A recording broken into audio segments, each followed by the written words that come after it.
জীবন সবসময় পারফেক্ট না, ঠিকই, কিন্তু তাও প্রতিদিন সকালে যখন চোখ খুলি মনে মনে বলি, I am thankful to god. ধন্য আমি কৃতজ্ঞ, কারণ আমি এখনো নিঃশ্বাস নিচ্ছি, আমি এখনো বেঁচে আছি। আজ আমি যতটুকু পেয়েছি তা হয়তো অনেকেই পায়নি।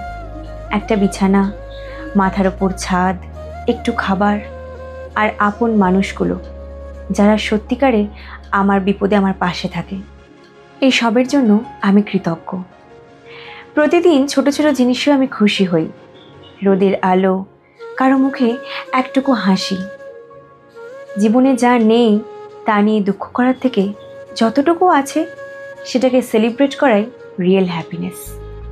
যত বেশি কৃতজ্ঞ থাকি ততই বুঝি আসলে সুখ আমাদের সকলেরই আশেপাশেই থাকে, শুধু সেটাকে অনুভব করার মনটা চাই। আজও আমি নিজেকে বলছি, I am blessed, I am thankful. আমি কৃতজ্ঞ, আমি ধন্য।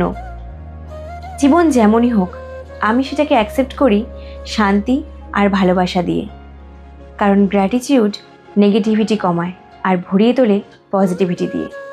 So everyday just pause, breathe and say, thank you God for giving me this wonderful life.